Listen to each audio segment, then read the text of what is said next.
okay, God, what an incredible honor. And I was just so excited to play an American, to delve into the story. It was the story that was exciting to me and the character that was exciting to me. All the other stuff, like the fact that it was going to seismically change my life forever, that didn't even cross my mind. You know, I learned something about myself, I think, on everything that I do. But shooting Titanic, I tell you what I learned more than anything was that I have the most unbelievable stamina to this day. I'm just like, I'm always the last man standing. Last woman standing. Will just keep going, keep going, keep going. I can kind of handle anything. And people will often say to me, oh, she's a trooper. She's such a trooper. And that kind of started on Titanic. People would say, oh, God, that Kate, she's a trooper.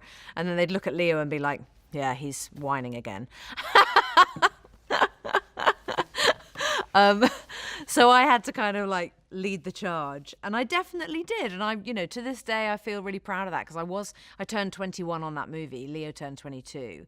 And that's a lot, you know, when I say to people, oh, I was 21, you know, which is my daughter's age now.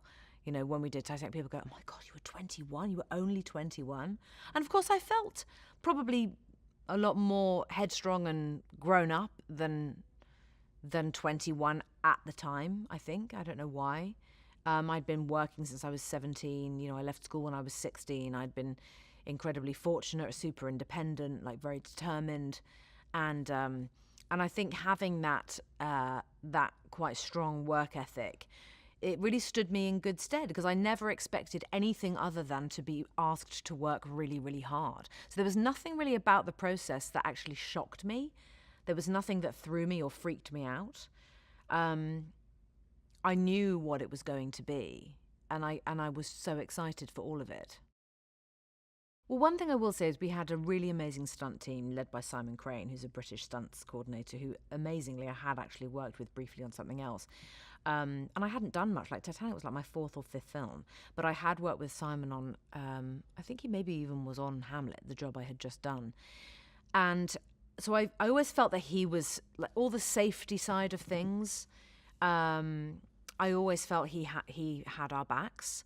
The stunt team were also remarkable. My stunt double, Sarah Franzel, a British stunt performer, was amazing. So she did a lot of the scary things for me. But a lot of it we did also just have to do ourselves, you know. It was back in the day before, you know, CGI was really, really good. So there's only a certain amount of doubling that you can actually kind of get away with. And I'm just trying to think, really. Yeah, it was difficult. There was a lot of water.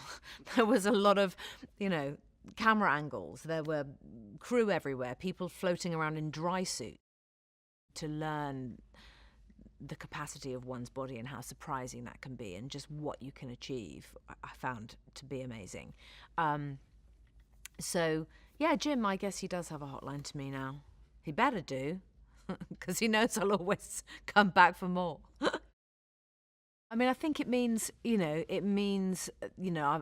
lifelong friend. I mean, Leo and I, you know, I was just with him the other day. I mean, like, you know, to have that friendship, you never know how those kinds of on-set collaborations and friendships are going to go.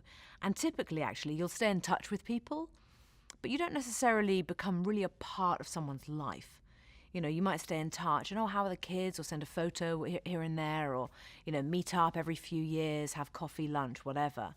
But to actually be a really integral part of one another's lives, that's really extraordinary, and we have that. So I think when I think of, you know, what does Titanic mean now, I think it means that. It means that friendship. Which I hold so dear.